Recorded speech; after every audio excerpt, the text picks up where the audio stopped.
Over the last decades, the topic of meditation has gained great currency in the Western world, while in the East it has long been a staple of life.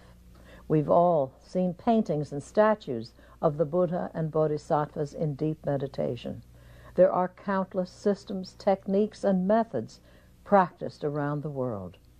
Krishnamurti's approach starts with freedom, not with the burdens of yesterday. He looks beyond the myths and traditions which should tell us how. All systems which are based on what others have experienced, he says, only bind us more closely to the old, to the past. In beginning with I don't know, we are free to step into the beauty of the unknown. Krishnamurti on meditation.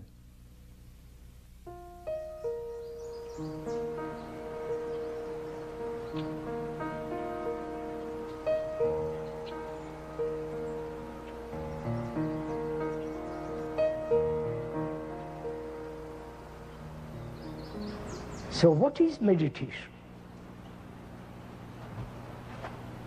Not how to meditate.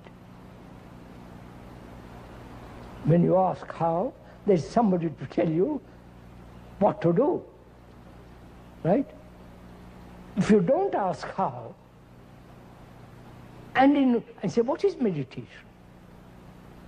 Then you have to exert your own capacity, your own experience, however limited. You have to think, right?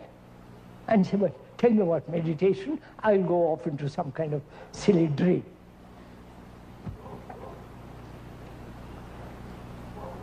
The word meditation means to ponder over, to think over, to be concerned with. And also it means, the root meaning, to measure, both in Sanskrit, Latin, Greek, and so on, and in English, to measure. And also, inwardly, we're always measuring. I have been, I will be. Right? I am this, I have been this, I must be that. Right? Which is not only measurement, but comparison. Measurement is comparison. That is, meditation is the understanding of the word, the meaning of measurement, and the ending of measurement, psychologically, which is to become. The ending of that, and the seeing the limited thought. Thought is everlastingly limited. It may think of the limitless, but is still born of the limit, right? So it comes to an end. So the brain, which has been chattering along, muddled the limit, has suddenly become silent. Without any compulsion, without any discipline, because it sees the fact, the truth of it. And the fact and the truth has as we pointed out earlier, is beyond time. And so thought comes to an end. And where there is space and silence, it's only then something new which is untouched by time, thought can be. That may be the most holy, the most sacred. Maybe cannot give it a name. It is perhaps the unnameable. And when there is that, then there is intelligence, compassion, and love.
There is the meditation of the Zen Buddhists.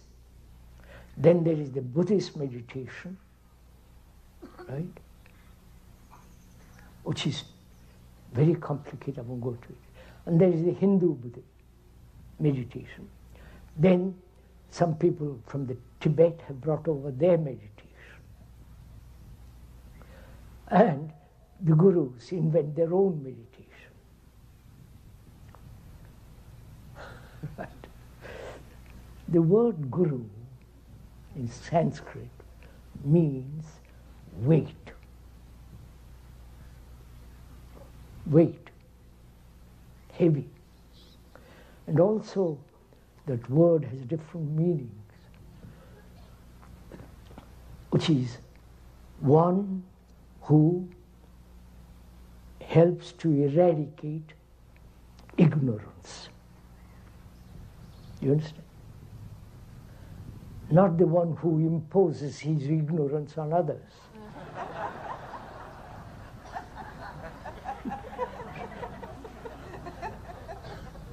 I'm glad we can laugh.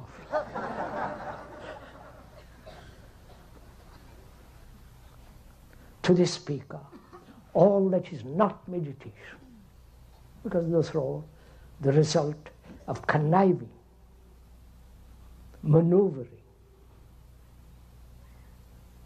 right? So gradually, if you practice all those things, your brain inevitably becomes dull, right?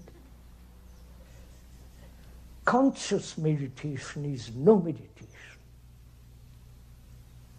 Deliberate meditation is like any other form of achievement in business, right? I set out being poor to be a rich man. What's the difference between that man who pursues money, power, position, and the other fellow who says, I'll meditate to achieve nirvana or heaven or silence? None at all. Both are achieving what they want. Only one calls it spiritual, the other calls it business. And we swallow them both.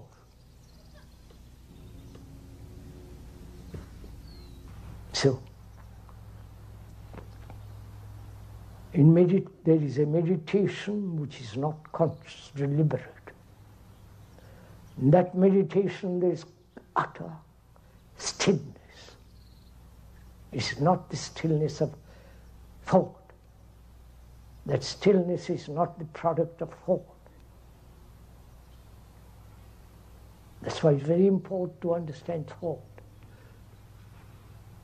thinking and all that. And when the brain is utterly quiet, then you'll find out for you, then that which is nameless is. That cannot be described, that cannot be given any quality, that is not the savior, that's nothing, it's something entirely different.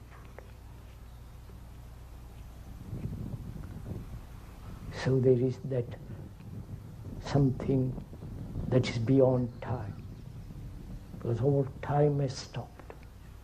That's real, that's the true meditation, that is the really true religious mind.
Meditator is different from meditation.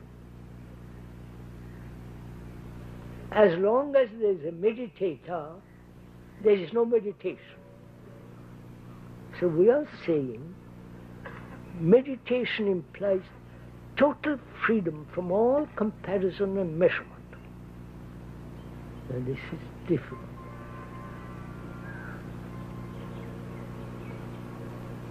Because meditation is something that is marvelous if you know what to do. Not you, meditation. Meditator is different from meditation. As long as there is a meditator, there is no meditation. You understand all? Because meditator is concerned about himself, how he is progressing, what he is doing. I hope he'll be better tomorrow. Why anxiety? Why? He's concerned about.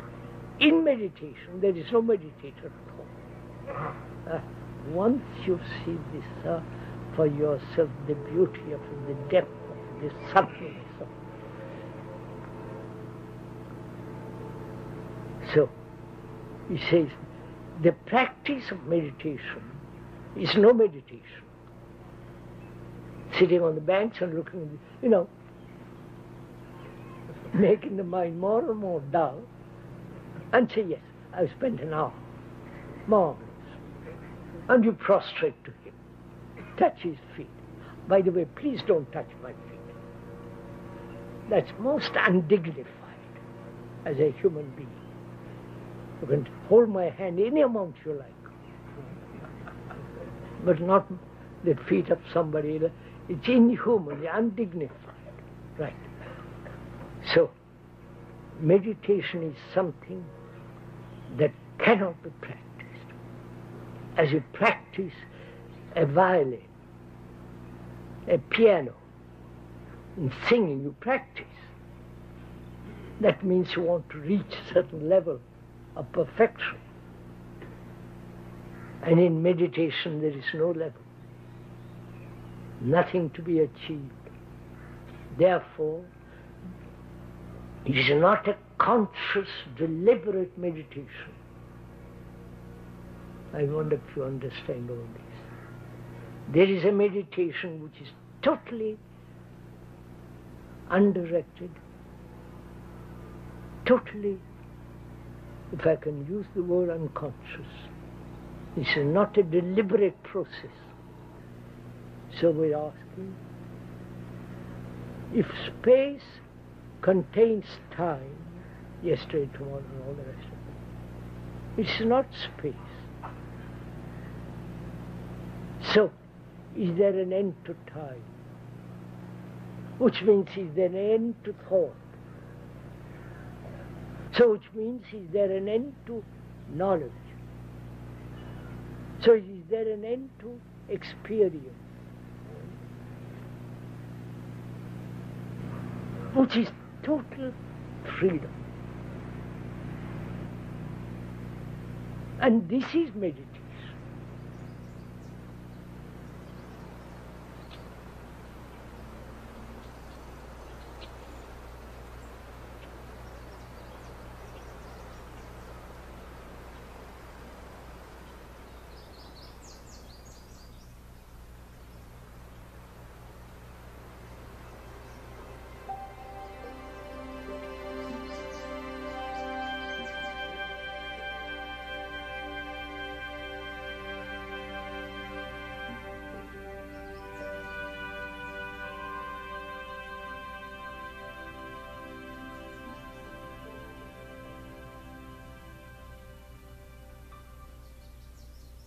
Personally, if I may talk a little about myself. Please do. I have watched, attended, went into certain groups of various types, just to look. And I said, this isn't it. Mm-hmm. I discarded it instantly. If we could honestly put away all that and ask what is meditation. Good. Not how to meditate. In asking that question, what is meditation, we'll begin to find out, we'll begin to meditate ourselves. I don't know if I'm... Yes, you do. You make yourself very clear. We're back again to the distinction between an activity, the goal of which lies outside the activity, in contrast to the activity, itself. The end of which is intrinsic to itself. Yes. Yes. So, could we start with saying, I do not know what meditation is? Yes, yes, yes. I'm willing to start there. It's really marvelous if we start from there. It certainly is. It brings a great sense of humility. Right. I don't know. Mm-hmm. That is a tremendous acknowledgement of a freedom from the established norm, the established traditions, the established methods, the established schools and practices. Exactly. I start with something I don't know. That has, for me, that is a great beauty. Then I am free to move. Exactly. I'm free to flow or swim with in the inquiry. So I don't know. And then from that we can start. Is meditation divorced from daily living? The daily conduct, the daily desires of fulfillment, ambition, greed, envy, the daily competitive, imitative, conforming spirit, the daily appetites, sensual, sexual, other forms of intellectual and so on. Is meditation divorced from all that? Or is meditation flows through all that, covers all that, includes all that? Otherwise, meditation has no meaning. So, if it is divorced from life, then meditation has no meaning. It's just an escape from life, escape from all our travails and miseries, sorrows, confusion. And therefore, it's not worth even touching. Yes. Right. If it is not, and it is not for me, then what is meditation? You follow? Is it an achievement, an attainment of a goal? Or is it a perfume, a beauty that pervades all my activities? Therefore, it has tremendous significance. Meditation has tremendous significance. Then the next question is it the result of a search? Joining Zen group, then the another group, you follow one after the other, one practice this and practice that, don't practice, take a vow of celibacy, poverty, or don't speak at all, fast, in order to get there. For me, all those are totally unnecessary. Yes.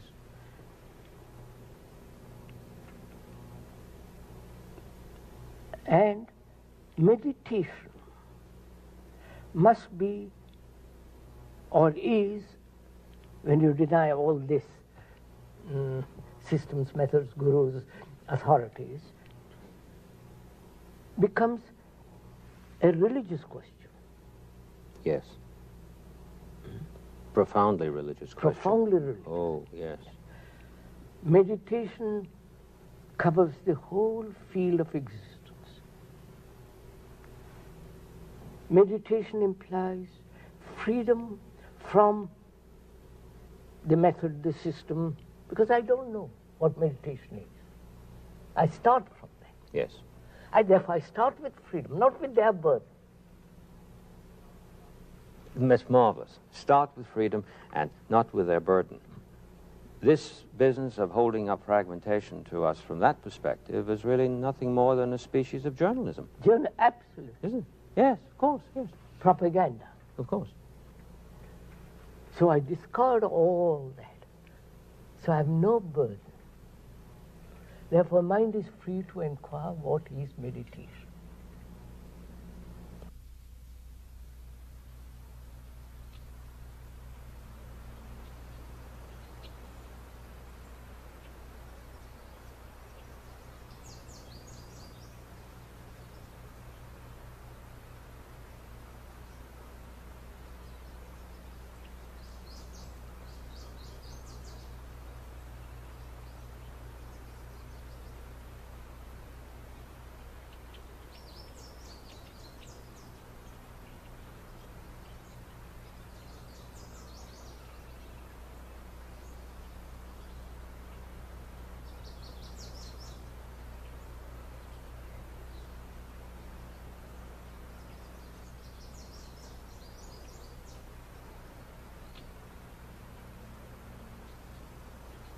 Is there a way of living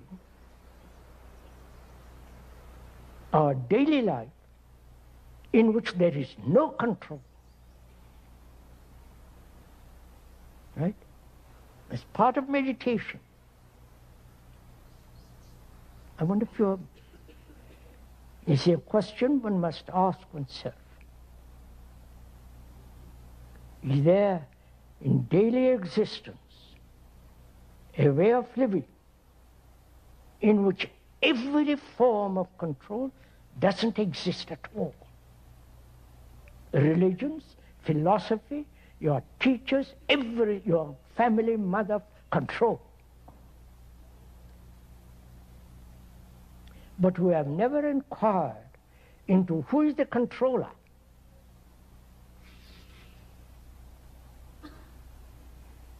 The controller is put together in the past. The past is the knowledge which is thought. thought has separated itself as the controller and the controlled. And concentration is all that. And in understanding that, we are asking much more fundamental question, which is, can one live in this world with a family, all the rest of it, without a shadow of control? Right? Personally, I've never read about all this. It wouldn't be authentic, it has no meaning. But to have quick insight, you understand? To see instantly the falseness of all religious organizations, all of them. And therefore, you're out of it. To see instantly that the observer is the observed. And therefore, no effort is, it's so. It's only effort exists when there's division. You follow? So, does it indicate our brains have become so dull? Because we have been trained, you follow? So that it has lost its pristine quickness.